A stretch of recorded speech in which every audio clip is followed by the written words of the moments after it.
Hi friends, welcome to our channel.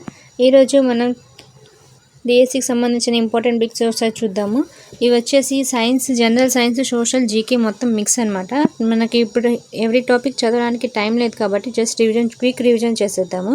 So మనకి oxygen and nitrogen ratio in ఎయిర్లో oxygen and nitrogen ratio ఎంత అంటే 1:4. And దాని తర్వాత నెక్స్ట్ క్వశ్చన్ వచ్చేసి హైయెస్ట్ కాంటినెంట్, అంటే కాంటినెంట్స్ ఖండాల్లో కన్నా ఎత్తైనది ఏంటంటే అంటార్కిటికా. సో థర్డ్ క్వశ్చన్ వచ్చేసి మనకి లార్జెస్ట్ ఫారెస్ట్ ఇన్ ఏపీలో ఉన్న లార్జెస్ట్ ఫారెస్ట్ ఏంటంటే నల్లమల అడవులు. శ్రావణబెలగొలలో జైన్స్ టెంపుల్ ఒకటి ఉంది. అక్కడ ఉన్న స్టాచ్యూ ఎవరిదంటే గోమటేశ్వరునిది.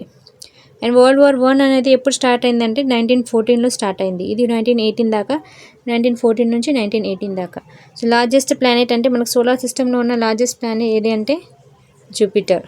First Indian received Nobel prize అందుకున్న మొట్టమొదటి భారతీయుడు ఎవరంటే రవీంద్రనాథ్ ఠాగూర్.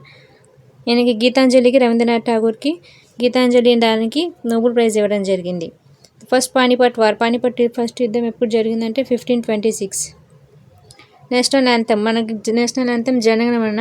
ఇది పాడడానికి ఎంత టైం పట్టిద్దంటే 52 seconds. రాక్షస తంగడి అనే యుద్ధం ఎప్పుడు జరిగిందంటే 1565.